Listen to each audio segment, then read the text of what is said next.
হঠাৎ করে রাতে বুক ধরপড় করে, ঘুম আসে না, খাবার রুচি কমে যায়, টেনশন লাগে, মেজাজটা গরম হয়, এইরকম কখনো কারো হয় কিনা? একটু হাত উঁচু করেন তো। ও ভেরি নাইস। এবং যাদের হয়েছে তারা প্রত্যেকে মানুষ, যারা হয়নি মহা মানুষ। সবারই হওয়ার কথা, হয় না? এতগুলো প্রবলেমের একটা হবে না, হওয়ারই কথা। এই সবগুলো সমস্যা কোনো সাইকিয়াট্রিস্ট লাগবে না, কিচ্ছু লাগবে না, জাস্ট দুইটা বুদ্ধি শিখাই দেবো, জাস্ট টু। যখন এরকম হবে, কারো কোনো দরকার নাই, আল্লাহ দিয়াই দিছে এই বুদ্ধিটা। বুক ভরে তখন শ্বাস নিব, ধরে রাখবো, ছাড়বো। এখনই নেন দুইবার, ভালো লাগবে।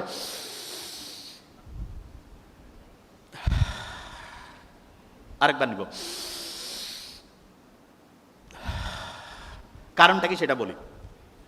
আমাদের ব্রেইন থেকে শুরু করে সারাটা শরীর না শান্ত হইলে ভালো কাজ করে, আর দ্বিতীয় যেটা সেটা হচ্ছে অক্সিজেন পাইলে ভালোভাবে কাজ করে। আপনি যখন বুক ভরে শ্বাস নিয়েছেন তখন ঠিকভাবে সবগুলো কোষ অক্সিজেন পাইছে, এবং এই কারণে আপনার দেহের প্রত্যেকটা অংশ খুশি হয়েছে। আপনি ক্ষুধার্ত থাকলে যখন খাবার দেয় মনটা খুশি হয় না? ঠিক তেমনি করে যখন আপনি বুক ভরে এরকম শ্বাস নেন, শ্বাস ছাড়েন, তখন প্রত্যেকটা কোষ ঠিকভাবে অক্সিজেন পায় এবং মনটা চাঙ্গা হয়। এটা নাম্বার 1।